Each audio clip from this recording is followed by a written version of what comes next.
Yeah, I mean, I think it's, I don't know, man, how this is going to work out. I know that, Phil's gone, but the damage that Phil did, listen, somehow or another, he made Carmelo into a sympathetic figure. Yep. The tweeting, I think the whole thing was ridiculous. Kyrie Irving, you brought up possibly coming to the Knicks. Is that even something that Knicks fans and that basketball fans should even think about? Is it even possible? I definitely think it's possible, but it's made a lot more complicated by the fact that the Knicks aren't going to give up Kristaps Porzingis, nor should they. The idea is to add to Kristaps Porzingis, not kind of make a move where you're giving up your great player, picking, a guy who you think could be an all-star caliber player to bring back Kyrie Irving. The thing is to try to add to Kristaps Porzingis. So I'm sure the Knicks are trying to figure out, a million different ways that they could bring in Kyrie Irving. Now, if I'm the Cleveland Cavaliers, though, Kyrie Irving is under contract for 2 more years.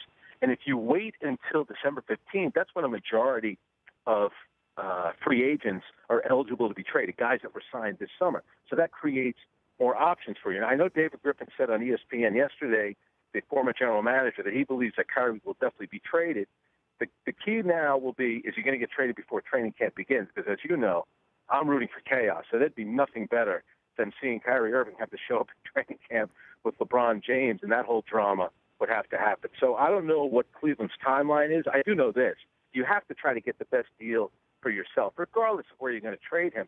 And, David Griffin said something interesting yesterday. The story had come out that it was 4 teams that Kyrie Irving gave them a list to. And, of course, they don't have to abide by that list. He doesn't have a no-trade clause.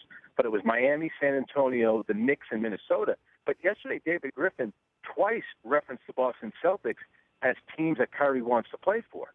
So apparently the Boston Celtics are on that list as well, and it's a team that we didn't hear about. So now it's a matter of, if you're Cleveland, do you want to trade him in your conference to the team that, for all intents and purposes, is the second-best team in the East? I still look at it like, if I can get back, for example, Isaiah Thomas, Jay Crowder, a future first-round pick, I think I'd have to think long and hard about that one. The Rich Eisen Show, weekdays at noon Eastern on radio stations across the country and audience.